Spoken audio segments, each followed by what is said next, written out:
everybody. So today, back on the podcast, Dr. Eric Helms. How we doing, man? I'm doing great, man. It's always fun to talk to you. I hope you're doing okay. Yeah. Well, we'll talk about that in a bit. But do you want to guess what appearance this is for you? What number on the Brains and Gains podcast? Oh shit. Uh, five? Five. Man, come on. We've been Am podcasting I am I since way 2000 below like that? 18. No, man. No, This okay, this okay. Is it 10? it is. This is number 10. Holy shit. I Number was like 10. 50% off. Yeah, Yeah, okay. I had to yeah. think about it. Like, all right, since then, if I do like three a year. Yeah, right, Yeah. exactly. Yeah, I was looking, I was like, okay, so like Abel and I, we do all these Q&As together. So, he's obviously hmm been like the most, but then it was Steve Hall was second and Dr. Eric Helms third. So, Well, it's a privilege to make the podium. The right. Brains and Gains podium, man. Yeah. So we were just saying, like I said, I might be slightly off my game today. Just dealt with like a sudden illness that I'm feeling like 80, 90% now. But one of the things I wanted to talk about, and for people who just want to hear about gains in bodybuilding, skip ahead maybe like 10 minutes here because this won't be as relevant, but it just made me think. Most of the time I am very even keeled. I'm consistently told that I am a calm presence and I just don't really get, too emotional about things. And I was just thinking about kind of just altered states of thinking and mood. And this is just, again, not really related to fitness, it just kind of made me think. And I was thinking how it's very easy to be overconfident at times and people make decisions based on like, like they just won something and then they kind of go make decisions based on that. And I was thinking how incredibly humbling this experience I just had was, and just how not on my game I was at that point. And I hate to say like helpless, but essentially yes, and just really just flipped things. And actually one of the drugs that they gave me during this basically caused a weird psychological state that, like I said, I've never like I'm not into anything like psychedelics. I don't like get drunk. I don't do anything like that. So it was a very weird state to be in that I just felt like, wow, it was just you think of yourself as one way, and then you have this altered, almost like state of consciousness, and you're just like, wow, like that could be induced so easily kind of gives me even a further appreciation for people who have maybe like depression, anxiety that they Yes. just genuinely cannot help. And you just think like, well, can't you just do XYZ? And again, just the feeling of like, I just had in that moment, at least, no control over that. So again, very humbling experience. But I just wondered, like, you're, I think, a deep thinker, and I just wonder if you've had any time thinking about your own decision making based on something that's maybe happened to you, and if that seemed maybe discordant with other times of your life. Absolutely. Um, I think we see this play out on the internet all the time. Like if you just go to the comments of any video, really, where there's any kind of degree of drama, you see some really you could call them dark or mean or get angry or reactive or defensive about them if you characterize the comments that way. Um, you see some really dark stuff in comments and some really hateful things sometimes, or just like the least charitable take.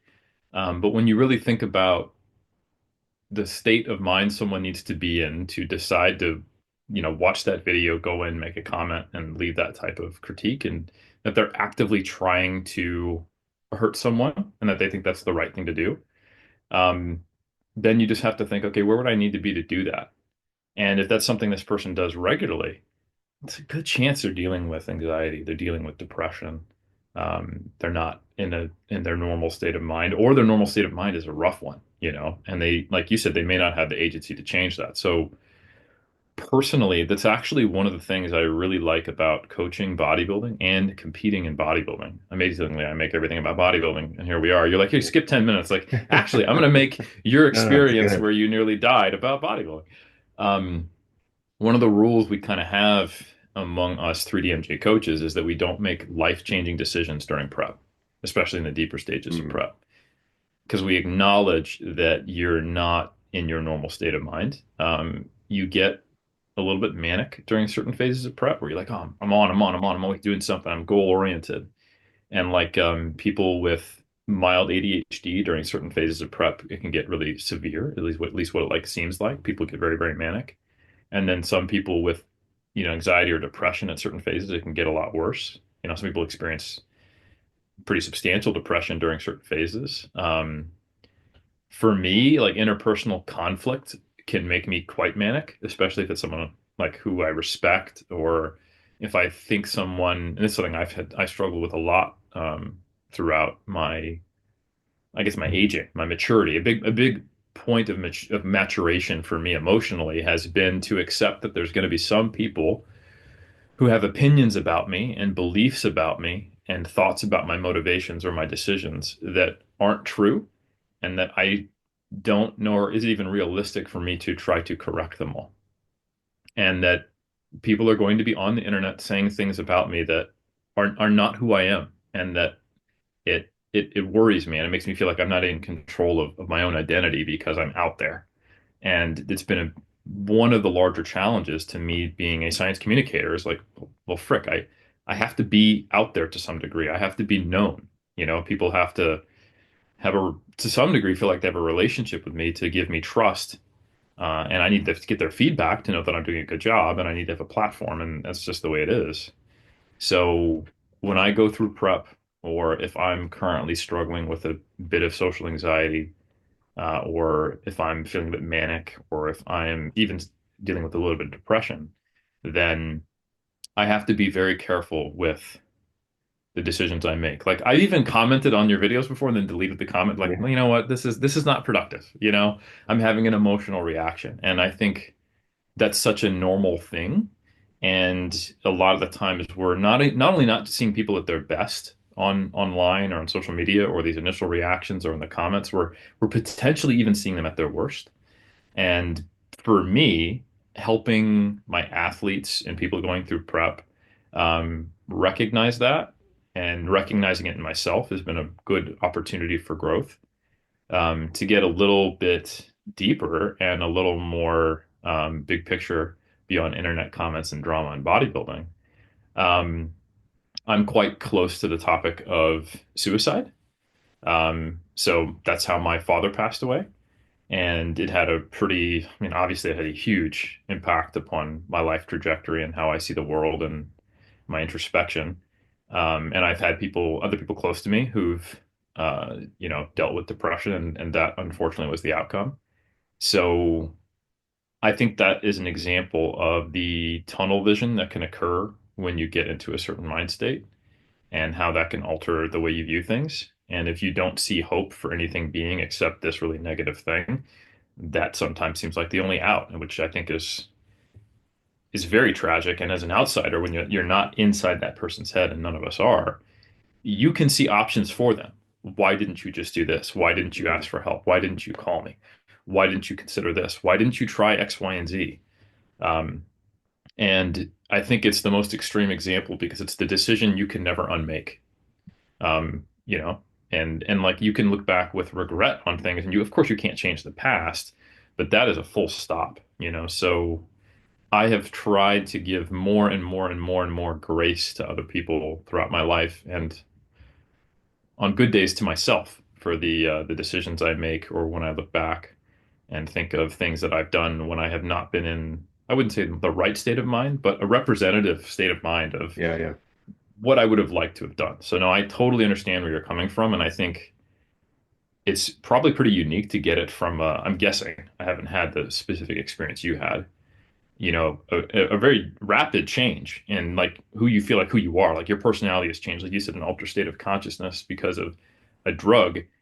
Contest prep's a gradual slide over 6 months. Depression is something that kind of has this ebbing onset, sticks with you for a while, and then it compounds and it starts to change your worldview over sometimes years. Um, but to have it be like, oh, Wednesday, I'm a different person. Like that Yeah. must have been quite the experience. Yeah, it was very weird. I was actually very relieved when the doctor had come in and told me like this is a side effect of what we just gave you, and within 10 minutes it was actually like gone pretty quickly because yeah, it was like, and again I don't want to make this like so dark or anything, but I had never experienced such a feeling of just like a lack of hope. Like it was like literally it was like there's nothing that could be done or like any decision could not improve it. It was just a very strange feeling. And again, like I don't feel like that right now, and I didn't feel like that the day before. It was just in that moment, and it was just very weird to have that induced. So yeah, wouldn't recommend. 0 out of 10. Would not recommend it. Um, but again, it does, and not that I had no sympathy before. But like I certainly, as you said, for years now, probably at least a decade, I have had more and more empathy for people who have gone through that. I've seen that in family members as well, and I've certainly seen the outcomes again, as you mentioned. But again, experiencing something like that was just a little different. But yeah, it's really tough. You just don't know necessarily. And I like what you said, like maybe not the right state of mind, but the representative state of mind, because like, what is reality of that person? And you're at the end of the day, it's just, it's so many different states throughout one's lifetime and the days and the weeks and everything. But yeah, it's just interesting. And hopefully people when they're making those decisions that you said, it's something that is just gradually improved upon over time. There was John Fetterman was on Joe Rogan, and he was just talking about this period of depression and everything, and he was just saying, how he basically had to explain to somebody why their dad wasn't around anymore. And basically, saying anything like, hey, like the depression is lying to you, like just try, don't believe it and everything. And obviously that goes well beyond, I think, either of our areas of expertise and whatnot, but it's just something that's interesting isn't the right word, but just something I've thought about. And I think the important take home is you never know what's going on for someone else, and you can't. And if there is one thing that I think would be universally beneficial would be to give people a little bit more grace, give them the opportunity to explain themselves and try to understand where they're coming from. Um, and it's tough because the things that people do that trigger us puts us into an adversarial defensive role, offensive role. And it's not that that's never the appropriate response because, like this altered state can get to the point where you're harming other people. And then we have to think about not just that person, but who they're going to impact. And Sure. there's Yeah. unfortunately a lot of examples of that. But there's a lot of time and space before it gets that Yeah. extreme, Yeah. and a lot of opportunities for people to respond instead of defensively or like attack them back to go in a DM like, "How you doing, man?" Like Yeah. that comment surprised me. Like, are you all right? And I think there's a surprising number of times where that they're not just a shitty person. Like they're Yeah. yeah, I mean, there might be some sociopaths out there like, let me see whose feelings I can hurt because I'm a sadist. Like Yeah. they Yeah. Yeah. exist. It exists, but There's all types, but that's probably not the norm. sure. Yeah. Sure. All right, so let's talk positivity and bodybuilding. Let's talk about the gains that Dr. Helms has been making because I know they've been notable and significant. I just looked at your story recently in this absurdly long workout that you just did. Oh, Dude, what is with your volume, man? oh, that was supposed to be a two a day. I've been so my volume actually hasn't changed. It looks insane, right? It But does look insane. and it may very well be insane, but it hasn't become newly insane, is Okay. I guess the main point. So I am doing between 20 to 30 sets per muscle group. And that is a high volume, especially because I am training near to failure, and many sets I do hit failure. And I'm choosing exercises which are very effective, which also means they're a little more fatiguing, at least locally. Um, so as far as where I'm at in my journey right now, I'm starting my 2025 season in April officially. That's when my diet starts. So we're 2.5 months out from, the rest of January, February, and March, and then I've got my contest prep starts. It would be like a So year and a half since your last prep or a year. yeah, right now it's been a year and 2 months, Okay. almost to the day. I stepped off WBF Worlds 2023 in I want to say it was like November 19th or something like that, and began my recovery into off-season phase.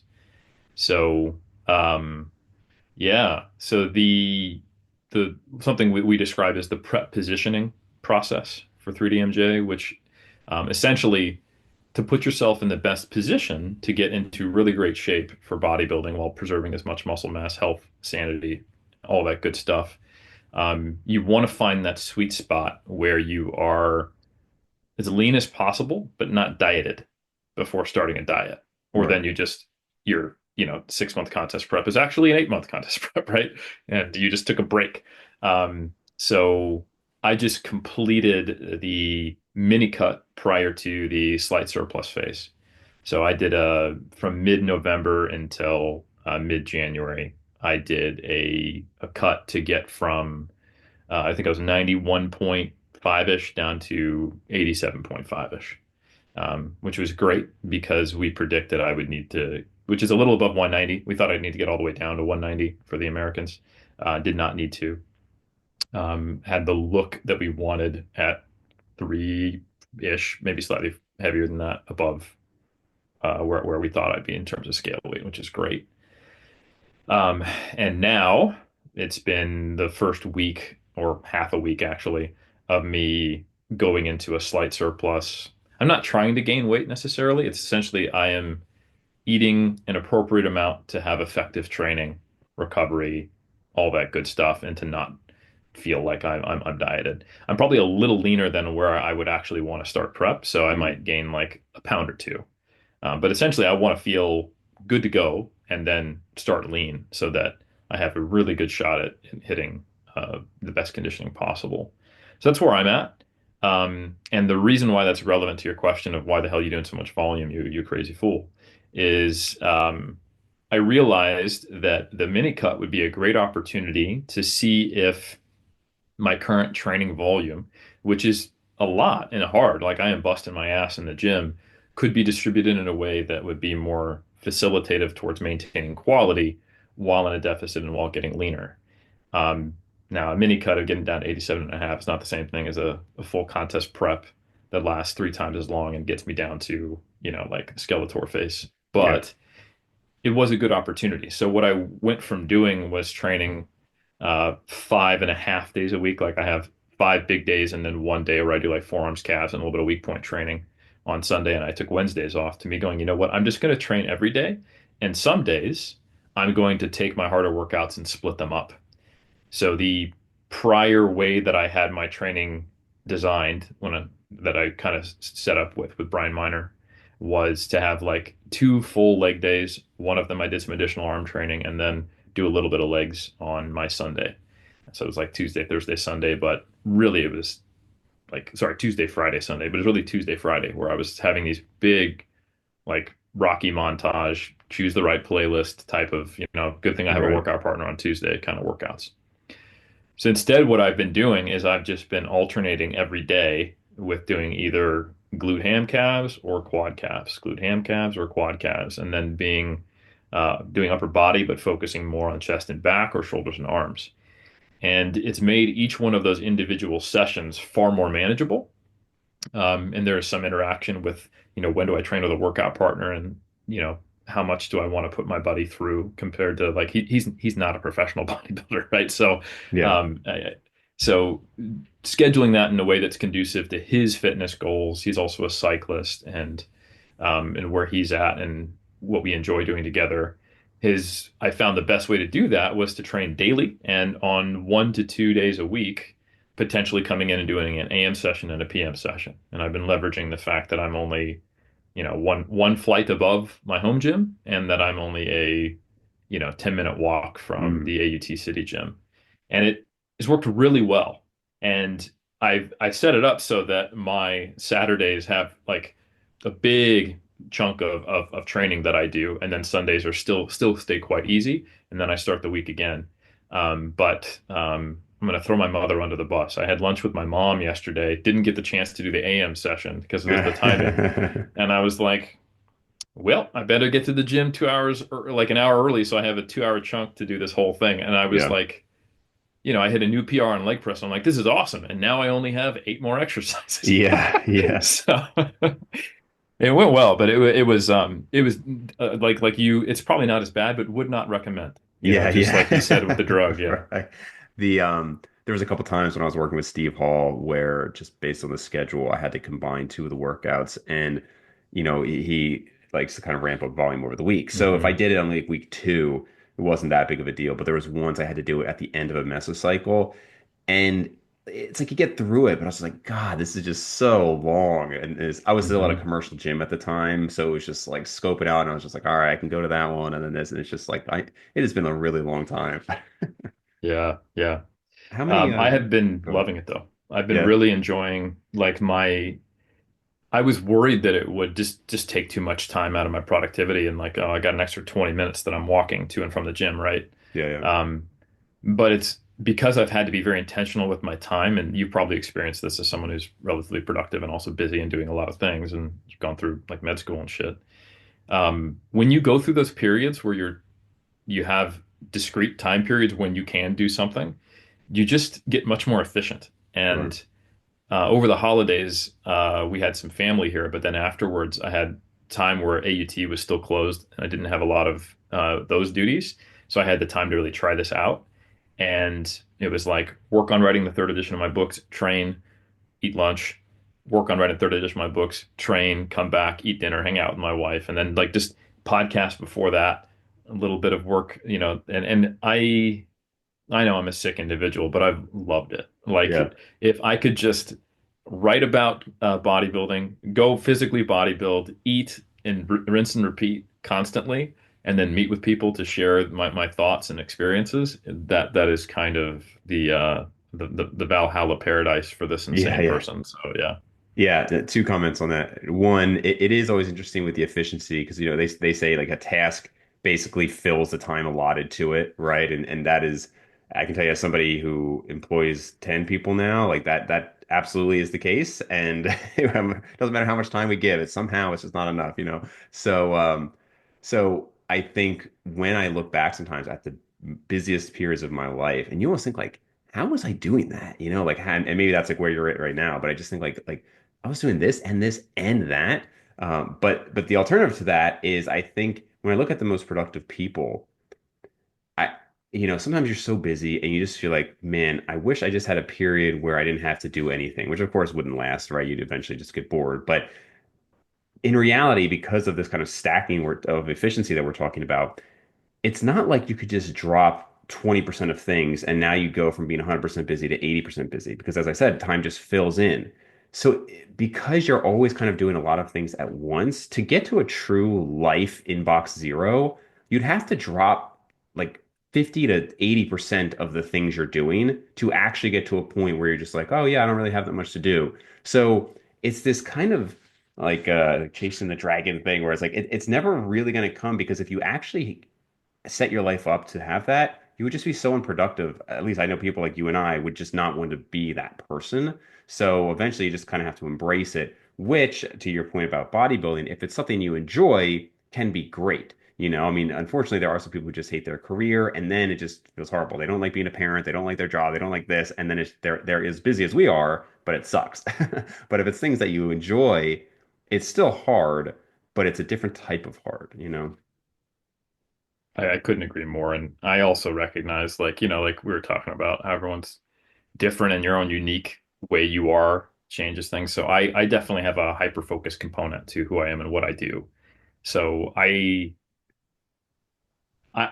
I know what I'm going to be doing and where my brain's at. It's just a matter of how I do it.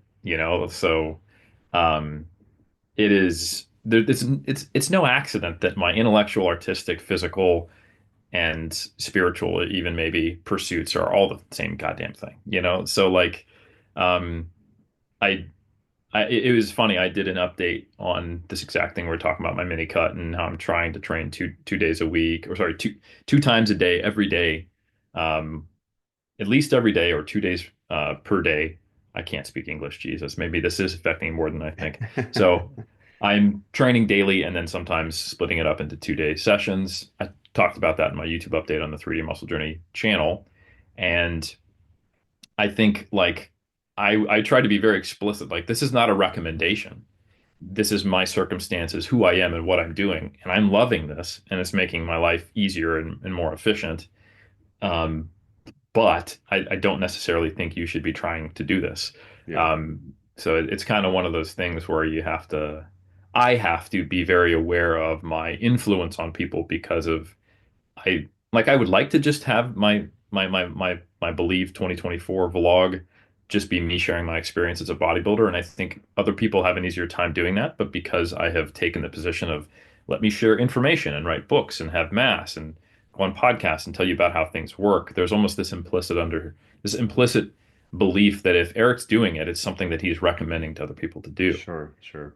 rather than understanding like in Eric's circumstance for his personality at this stage in his career for what he's trying to accomplish. Right. This is what he's experimenting with to see Yeah, if it yeah. works well, you know? Yeah, yeah. Do you know roughly how many hours a week you're working out? Yeah, I do. It's probably 8 or 9. Okay, that's actually not unreasonable, and unfortunately, just underscores my lack of efficiency with my workouts, and that I probably take too long. Because I do 4 workouts a week. Well, I'm also including my cardio. You don't do dedicated cardio, right? I do not. So, but I was tallying it up and I was like, okay, I do three roughly 2 hour workouts, one that's like an hour. So already I'm at seven. And then I do cardio 4 days a week, and that's like 20 to 30 minutes. So then I was doing like some accessory stuff. And then I was like, well, I should have something new. So I started doing some calisthenics, and I realized I was like, man, I'm at like 9+ hours a week, and I'm not doing what you're doing. So I think I just need to stop resting so long. I think that's one of the things with having the whole home gym is it's so convenient that I almost take it for granted that like I can just be down there kind of as long as I need to be. And sometimes I'll have my laptop up and I'll be like, I'll check an email between a set, which is like obviously not ideal, but it's just like, oh, it's hard for me to step away from my work sometimes, obviously. And yeah, anyway, I need to be a little bit more efficient because I think you're doing a lot of supersets and drop sets and these time efficient methods, right? Yeah, so I know the people at the gym. So here's the thing. I have a home gym. Um, and the reason I choose to go to a commercial gym, the AET gym, is because I can do everything on my cables or most things. And I have, dumbbells that go up to 40 kilos or 88 pounds. And I have a, barbell and plates. So I can get through everything I need to do. And I actually have a squat, hack squat conversion thing. But it takes a lot to load that up, to change things out, to switch from different cable exercises. And Mm, if I want to do a leg extension, I'm lying face down on the ground, shifting it, attaching my foot, pushing myself down and doing like a lying leg extension. If I want to do leg curls, it's unilateral, right? So fantastic when I don't have access to a commercial gym, but it takes me less time to walk 10 minutes, train at a commercial gym, and walk back than it is to do some of the workouts, just based on, plate loaded machines and things like that. So I know the people at the gym. They recognize me. I say hello, but I walk in with my headphones on. They know that I'm saying hello, and I will give nods and thumbs up. And I'm very like I try to be respectful and kind, but I'm also there to work. yeah. And I have music playing, and any exercise that I can do a antagonist superset with or a peripheral superset with, I will do, and I will take only the needed amount of rest to where I can perform appropriately. And any exercise that I can, so typically more isolation stuff and some machine-based compounds, do drop sets or rest pause on, I am. And if I'm trying to get the equivalent of 3 straight sets on something, I'll do 4 drops, and it'll take me a third of the time because it's Right. one extended set. I'm in sufficient cardiovascular shape. So you're asking if I do dedicated cardio. Like if you if you saw the heart rates I'm managing on most of my workouts, especially when I was training in the way where I had lower body days, then maybe the answer is I am doing cardio with my Yeah. training. What do you get up to So roughly? I mean, do you see, I'm guessing like 140s ish? yeah, in there 140s, maybe like right after like if I did a set of 10 on RDLs or something like that, and then I'm doing calf raises immediately afterwards, like I might be slightly higher than that or something like that, Yeah. but probably right in there. So yeah, I am as efficient as possible with my training.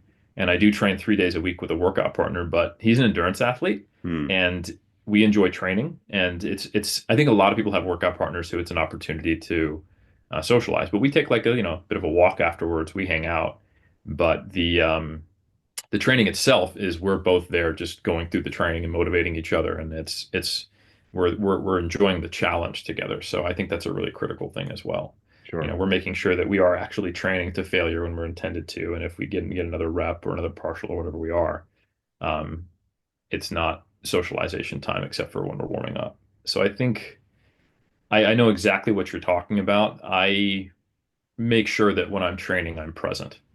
And it is much harder to do that when you're training at home, you know? Yeah, Like we have a washer and dryer there.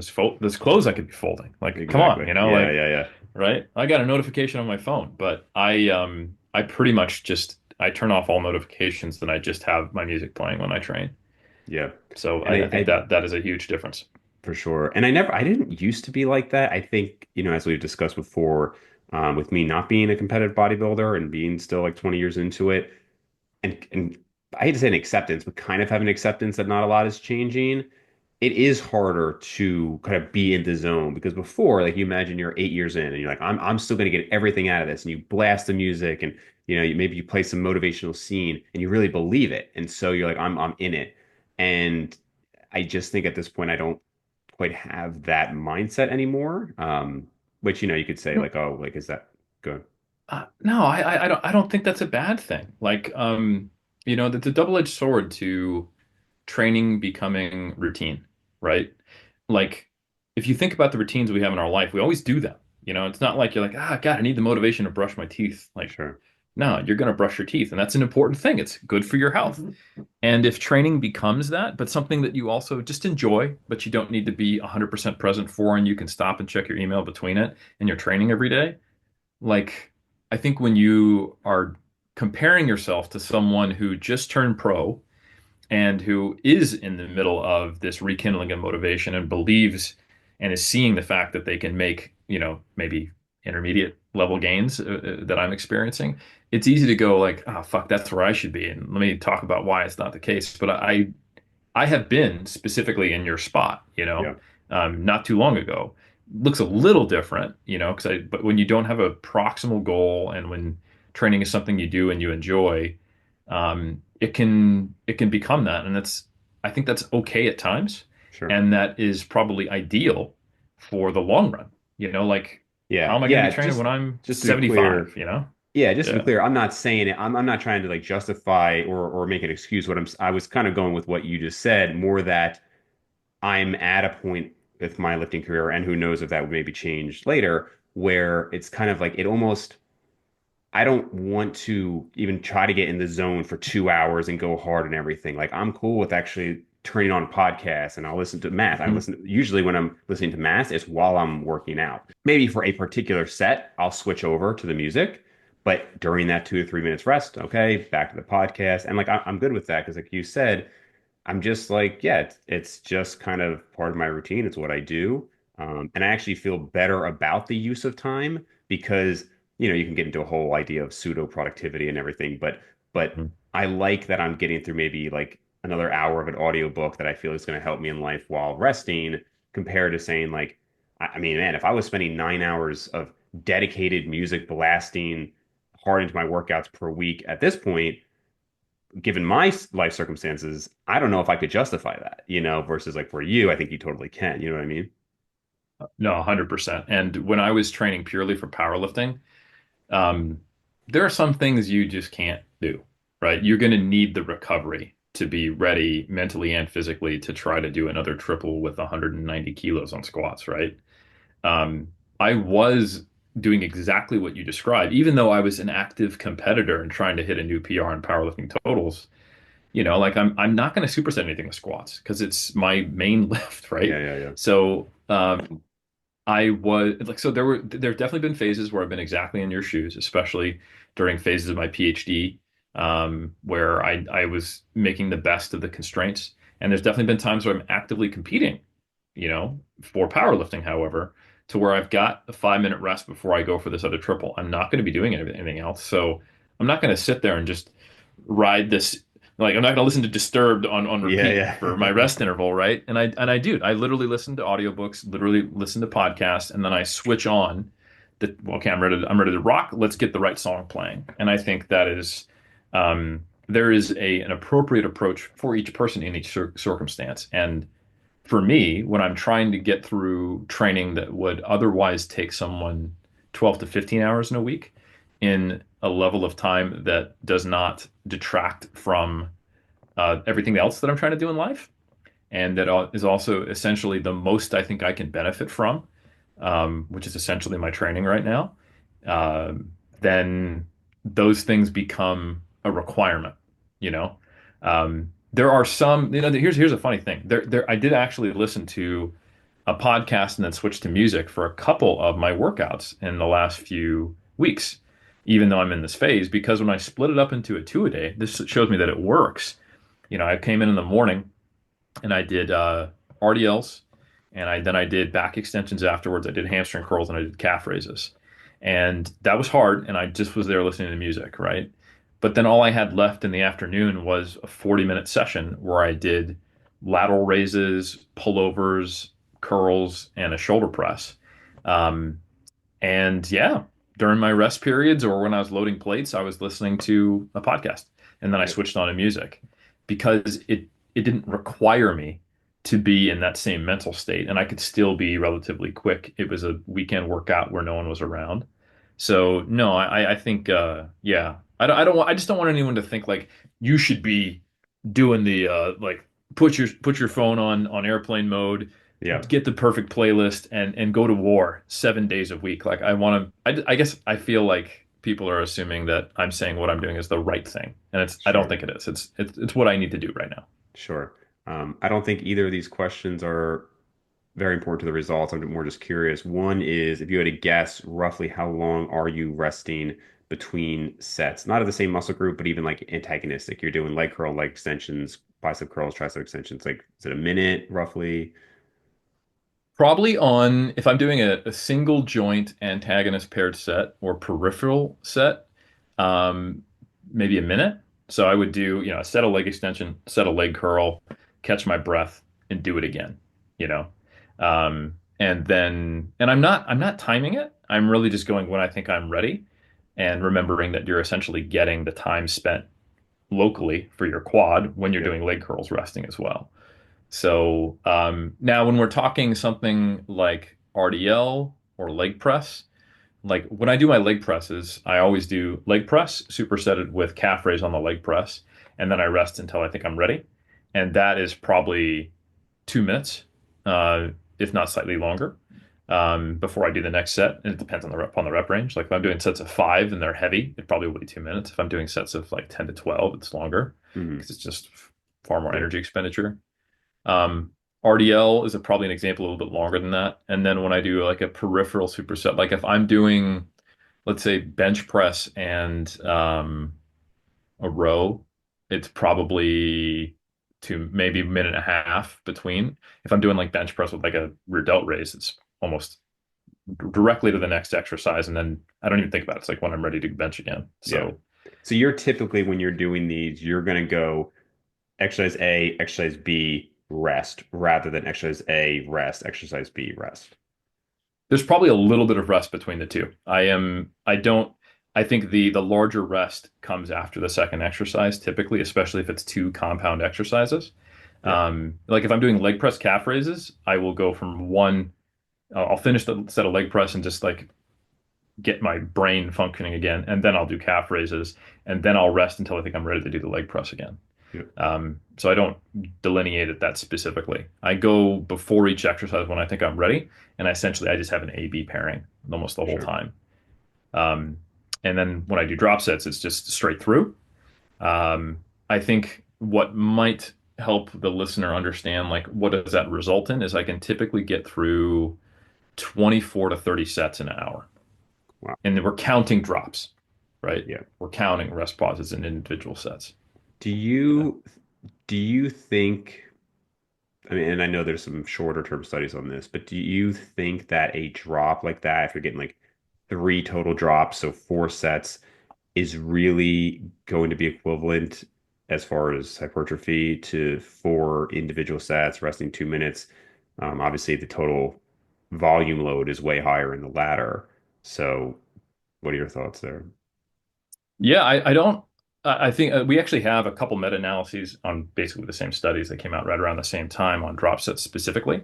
And if you look at the time efficiency, yeah, it's a huge gain. But the amount of total, if you count first set plus drops, you have to do more to get to the equivalent hypertrophy to straight sets. But you're saving time. Sure. So it can be worth it if that's the so you're basically losing the efficiency per set, but you're gaining time efficiency.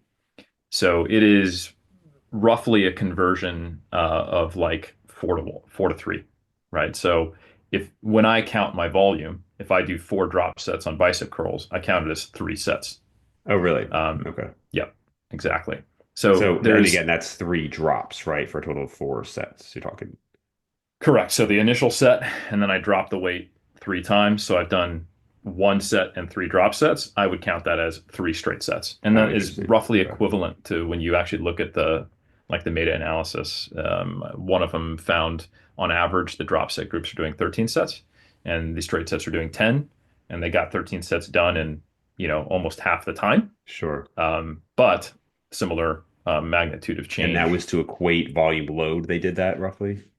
In most cases, yeah, they're equating volume load when they do that. Okay. I don't actually think that the volume load is that important when we're talking about hypertrophy. More so, are you doing the sufficient amount of work to get to a similar proximity to failure? Like you need to be seeing involuntary rep speed slowing Yeah. on these drops. Yeah, I So mean, I say it in the sense that like obviously, we all know you can highly manipulate volume load, which is using lighter weights and a ton of reps, but that's the way I would communicate it in the sense that like yeah, like if you're just doing a traditional drop set, you are both like we have studies that show longer rest time may be more beneficial, and you're doing the opposite of that, and you're going lighter weight and then fewer reps. So it's like in every way it's worse. So it just correct. makes sense that you'd have to do more work to get more of those reps closer to failure.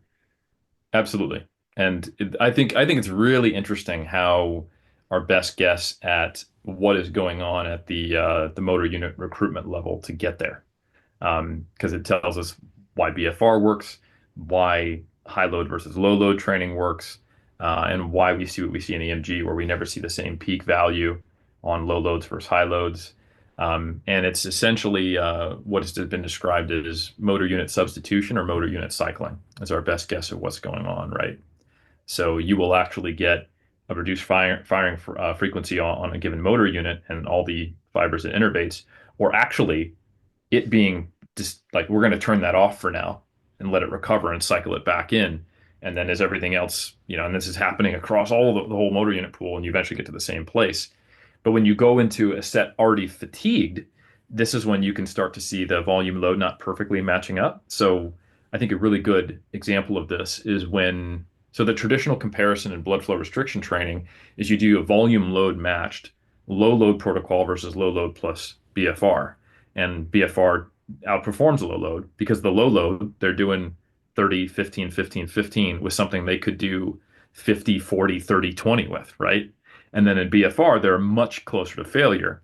So you get same volume load, better outcome in BFR because BFR is inducing that fatigued state that all the metabolic stress that requires that motor unit cycling and substitution to occur for you to meet the force demands of the movement.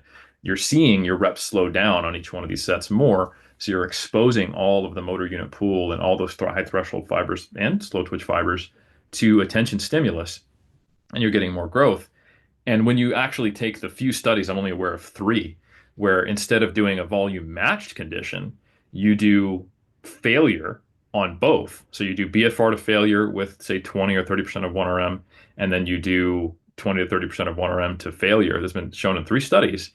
You get way more volume. There's one study where it was like 3 times the volume, but similar growth in both because Oh, BFR just kind of accelerates through all of that super far from failure, like 35 RIR right, right, kind right. of volume before you get there. And it kind of shows you that once we start getting outside of moderate to heavy loading ranges, volume load doesn't really tell us much because it's just movement, right? It's Sure. a movement to accelerate a fatigue state towards when the volume load, quote unquote, counts. Yeah. And I think the BFR research is a really interesting way of delineating how extreme that can get, because literally, on average, 3 times the volume load, same hypertrophy, because they got the same number of quote unquote effective reps. And I think people hear effective reps and they think 5, but it's probably more like 15 to 20 are all Yeah, doing yeah. something when you're Yeah. far from failure. Yeah. Yeah, it is interesting. I actually, so right now, one of my upper workouts is all rest pause. It'll be three rest pause sets per exercise. And then that's kind of like my upper hypertrophy day. My upper power day is just three straight sets per exercise. And because of this realization that I'm just spending too much time lifting, I recently cut that to two straight sets. But I do. It might have even been after talking to you. I'm not sure. I do one exercise, just my overhead tricep extensions are a drop set. That's the only drop set I do like all week. I enjoy it, but just given what we're talking about, I almost wonder if I should just make almost all of my exercises drop sets and rest pauses. I mean, based on what you're saying, I feel like you would not do that, nor would you recommend it. And yet, I guess I'm just wondering like why one wouldn't, other than that they're more difficult in a sense. At least per time period, they're more difficult. I will say those are ones whenever I do my rest pause, I can't listen to podcasts for those. I do have to Oh switch over no. to music. Yeah, rest pause are an interesting animal because they're a little bit different than drop sets, you know. So with the drop set, you are compensating for the fatigue state you're in by dropping loads. You can get a similar number of reps. If you use kind of the research-based protocol of dropping 20% load each set, it's going to be very individual how many reps that produces after that drop. But rest pause, so, you'd think it produces maybe a similar amount of fatigue and a similar number of reps at a very slow speed as you would if you did straight sets, right? But rest pause is a bit different because it starts to actually produce more fatigue. So, like, if you think about it, you're not changing the load, you are altering the rest distribution and then going to failure again. So, like, if you were to compare doing, let's say, your 3 by 10 at a 1 to 3 RIR, like, so you're doing bench 225, right? And you go 10 reps, 10 reps, 10 reps straight sets, and you do 10 at a 3 RIR, 10 at a 2 RIR, 10 at a 1 RIR. You take 2 minutes between each one. If instead you did a drop set protocol where you went 10 by 10 at 3 RIR, and then, sorry, a rest pause protocol. I'm making this more complicated than it needs to be by misstating things. If you instead did like uh, a rest pause protocol, you do your same first set of 10 at a 3 RIR, right? And then you rest 20 seconds. And now you do six maybe at a 2 RIR, Hmm. right? Because you weren't that close to failure. You got a little more in there. And then you rest 20 seconds. And now you get five, and now you're closer to a 1 IR. Then you get like four, then you get three, then you get two, and then you could, you're like, all right, I need to stop there. Most of the time when you do rest pause, the way you do it is that you match the total number of reps. So if you go like 10, 6, 5, 4, 3, 2, that's 30 reps. 10, 10, 10 is 30 reps. But if you count the number of reps that you get that are close to failure when you do 30 reps for your rest pause, it's a lot more. So the average RIR in those straight sets, in like, I think you're getting like 6 reps in the 1 to 3 RIR range, but the rest pause is giving you like 13. So Yeah. it is But that's, I mean, twice as, yeah, you that's know? that's significantly different than the rest pause I do. I think that's maybe more like myo reps, maybe. I've never done specifically myo reps. So the rest pause I do is basically like DC training. So it's three sets total. And so let's just use the same example. So if you did it 225, three sets of 10, and just for the sake of simplicity, let's say the effective reps are the ones that are 5 reps from failure, right? So if the first one you said it was a 3 RAR for that first one, Yeah. right? Um, Keep it and simple. 3, 2, 1 if they were straight sets, right? 10, 10, 10. Yeah. yeah. So if you then did a drop set, you would go what, 200, 180, something like that? Yeah. So is it okay if I speak in kilos just because I think it's a little easier to math, you Sure. know? So, all right, let's say we're doing 100 kilos, okay, which is 220 pounds for the American listeners. If you did the research protocol for drop sets, you take no rest and you drop 20%. So you would, based upon the plates available and not doing fractional loading, you would go 100, 80, 65, 52 and a half. That would probably be the drop set protocol if you were to do 4 total sets versus 3 straight sets. And the rest pause, the research protocol for rest pause is you maintain load and just rest 20 seconds. And you go to failure on each rest pause set. So you would do 100 and then you would do 100 until you decided that you had either matched volume or you had a certain number that you would want to do. So it just depends on what you're doing. But typically, what they do in pause research is they match the total amount of work and just do more sets to failure with fewer reps declining because you're getting more and more fatigued. So Okay. yeah, Well, let me use selfishly the use my form of rest pause here. feel So I could free. Yeah, yeah. so in the straight sets example, the first one's 3 RAR, right? So you could have gotten 13. So really only those last two are let's call them like the effective reps, right? Would that Which is be absolutely not true, but sure. Well, yeah, it makes it harder. But like, I guess we won't look at the effective reps. But if you're thinking of number of reps that are sufficiently hard, which I know you said is like significantly more than the five, I'm just more yeah. thinking like, how would we equate it to? Because I think where you were going with the rest pause is to say, hey, because typically you're doing many sets, you're ultimately going to have more fatigue. Whereas I'm thinking like for my example if I do 3 rest pause and each one is taken to like a 1 RAR, am I roughly getting the number of hard effective reps compared to a drop set?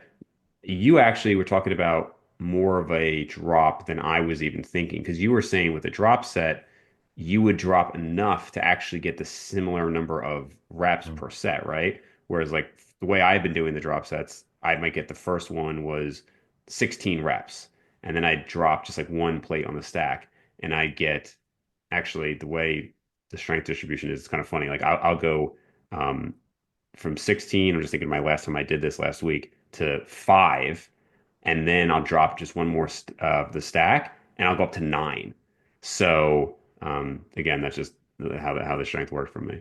Yeah. And that's because you're dropping a different percentage of the Sure. load when you go between them and there's a different level of fatigue. And it will differ between people. Like I'll do the same drops with my workout partner and we'll get different reps. Yeah, yeah, But yeah, I think what people should understand is that rest pause takes a little bit longer. You're doing these 20-second rests. Drop sets, there's no rest. And you are potentially if you do the research protocol, you're getting the more fatigue and maybe more stimulus, maybe. That's kind of the whole myo reps theory is like, oh, we're making sure all these reps are effective. But what are you comparing it to, and do you want that? Right. So I'm a lot more comfortable with being able to give the clear recommendation of, yeah, like if you do a total of 4 drops, including the first set, that's roughly around 3 straight sets. If you were to say, how do we compare these rest pause?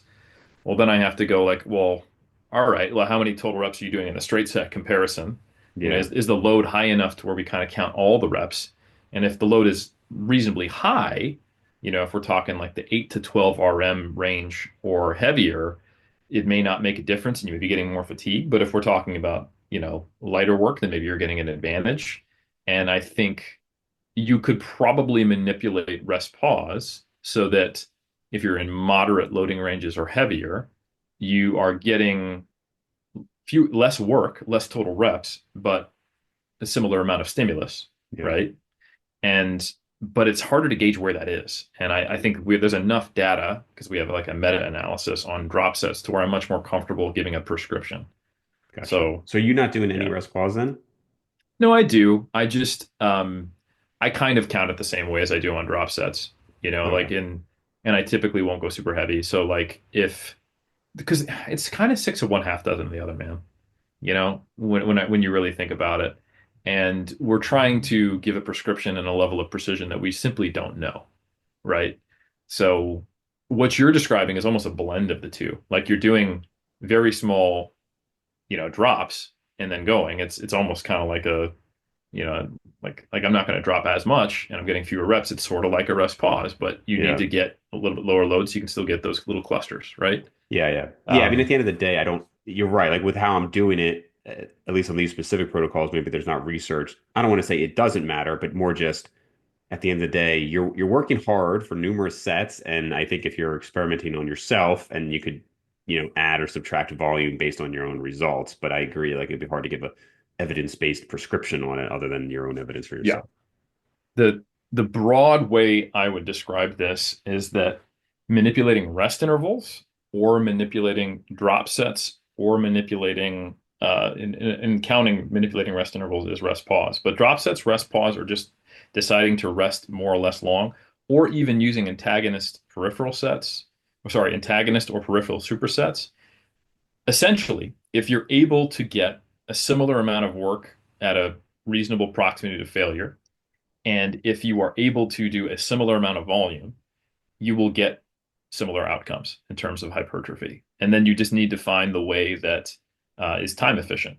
And I kind of have a tier list for the time efficiency.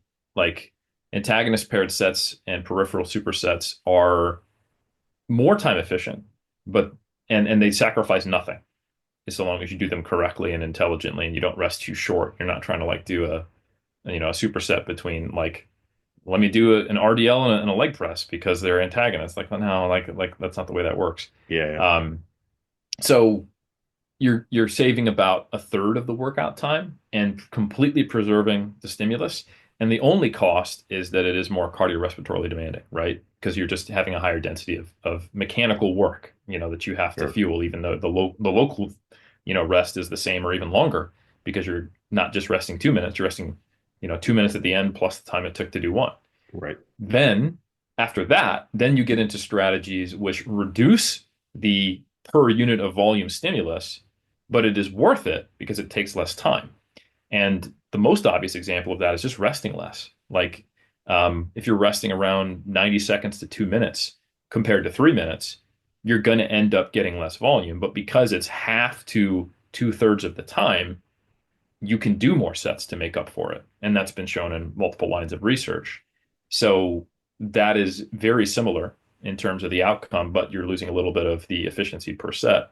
And that's the same thing you're getting with drop sets. Like you said, every, like we're getting less reps, less load, and but I have to do another set to get the same. That's not worth it. Well, yeah, it is because it only took me 45 seconds, not 3 minutes to do Right. that, For right? sure. For sure. So that's the way I view it. And I think the things that you need to be aware of from a pragmatic perspective is that just like it is harder to gauge proximity to failure when you're doing high rep sets, it is harder to gauge proximity to failure when you're doing things in a cardiovascular haze. So you need to choose the right movements. I don't do drop sets on shit like leg press, RDLs. I do it on Yeah. bench, but I won't do it on lower body compound exercises because it's really, really hard. And even when I look back on my video, I'm like, is that slow because it's burning and I couldn't kind of stay focused? It was that slow because I wanted it to end, or did I really push to failure, And I think that's why things like tricep pushdowns, curls, lateral raises, rear delts are great candidates for this type of stuff. Maybe even Sure. like curls and leg extensions if you've got it, because you can lock yourself in and focus. But I think you just have to be picky and choosy so that you're not actually lowering the stimulus and the time efficiency. Um, so Yeah, yeah. It's funny. Bench press specifically, like a barbell bench press, was I think the worst exercise I'd ever done for rest pause. And I've not done it for drop set, so I don't know. But I think because the way I was doing it was like I was specifically, getting myself into a technique to get the most weight and like, the lift off and all that stuff. And so it just felt like like that one I would go like maybe 10 reps and then like 3 2. It was just like a complete drop. And I think any dumbbell pressing would also probably not be great for a rest pause because there's so much put into that kicking up of the weight. I would guess is not as good, but like a Smith bench or a machine bench or anything like that, sure. yeah, I do drop sets on bench quite regularly. Yeah. The reason why I like it is because I'm training alone a lot of the times, like except for those 2 sessions. And going to failure on bench is not advised when you're training alone. Hmm. But when it's 60 kilos, Yeah. like just 135, if you like, so I could probably bench 315. I'm comfortable failing and just trying to rack it on the low rack. So I will frequently do something like 110, 90. Okay, I'll speak in different numbers for you guys. So 245, and then I'll Thank you. drop down to like 205, and then I'll do 185 and then 135. And on the set to 135, I will go to failure and I'll just get the whatever rep I can do a partial on where I can barely get it up onto the lower rack. And then I actually get to train to failure on bench, which Yeah. I normally would not want to do with the typical working weights I would do on straight sets. And I think that is a good experience for anchoring what failure actually feels like on a bench and making sure that you're actually pushing RIR pretty close. And Yeah, I like the load being lower when I'm using a high proximity to, or a low proximity to failure, being really close to failure from drop sets. So I agree, rest pause is pretty challenging on those big compounds. Do you find, or did you find any initial difficulty when going back to like a bodybuilding style bench in the sense that I think you and I both had a pretty similar one rep max at one point, like mid 300s, 365 or so. So now I'm guessing because you don't train for that, you can't do that. So do you Mm. find it harder to kind of be like, well, I'm using a lot less weight than I once upon a time could. And I mean, I know for me, that's one of the reasons I just don't like the barbell bench anymore. I think you're probably a little bit more at peace with like, hey, you're not a power lifter, you're a bodybuilder. But did you have any initial issue with that? They're very different movements for me. I bench max legal width and I get myself, it doesn't look like I have a big arch, but it does actually change like where my chest position is, rib cage position, I should say, relative to where it is when I bench the way I do now. So I bench with a medium grip, and I set my scapula where I want it, but I don't arch. When I do powerlifting benching, like my neck is always uncomfortable. Hmm. And the position I get into, like I'm like that when I bench, and the, for the people who are just listening, they're just like, why did Eric talk strangely? But my chin is like touching my sternum, right? Um, and yes, the best I've ever done was a 165 touch and go bench. And in competition, actually, it didn't end up being in competition because of COVID, but the best paused powerlifting style bench was 155. So I think that's 341. So my best depending upon body weight, sits in the mid 300 range. Yeah. Um, and right now, my best non-powerlifting bench, but bench, like what I wouldn't describe as close grip, is probably 120 for five. So that's like 265 for five. So it'd probably be, like I said, right around 315 if I had to guess. Yeah. And it doesn't bother me because I also know what my close grip bench records are and my like Larson presses and all those Yeah. Yeah. things. Yeah. And I hit 363 benching 6 days a week and Wow. maxing 4 to 5 days a week. And I only bench twice a week right now. So the fact that when I did 120 for five, I was like, oh shit, and I'm under 90 kilos right now. Like, Yeah. Yeah. I'm under 200 pounds. And I think I was close to 220 when I hit the 363. So in my brain, I actually see that as I'm stronger, Sure. like if I was to try to manipulate everything and get to that same body weight. But um, yeah, when I'm just kind of generally training for strength and hypertrophy, it that would bother me. And it would lead to me overloading or changing the movement pattern. It would be like, that's your close grip bench looks kind of like a normal bench. Hmm. So, but now I'm just like I log it as close grip bench, which probably helps me as well. So I'm not comparing Yeah. it to the other numbers. Sure. But Sure. yeah, it doesn't bother me because I see it as a fundamentally different movement. Sure.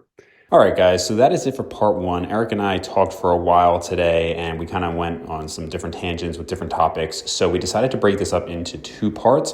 Obviously, this is part one, and we will have part two being released tomorrow. So you don't have to wait a whole week. Check back tomorrow for part two.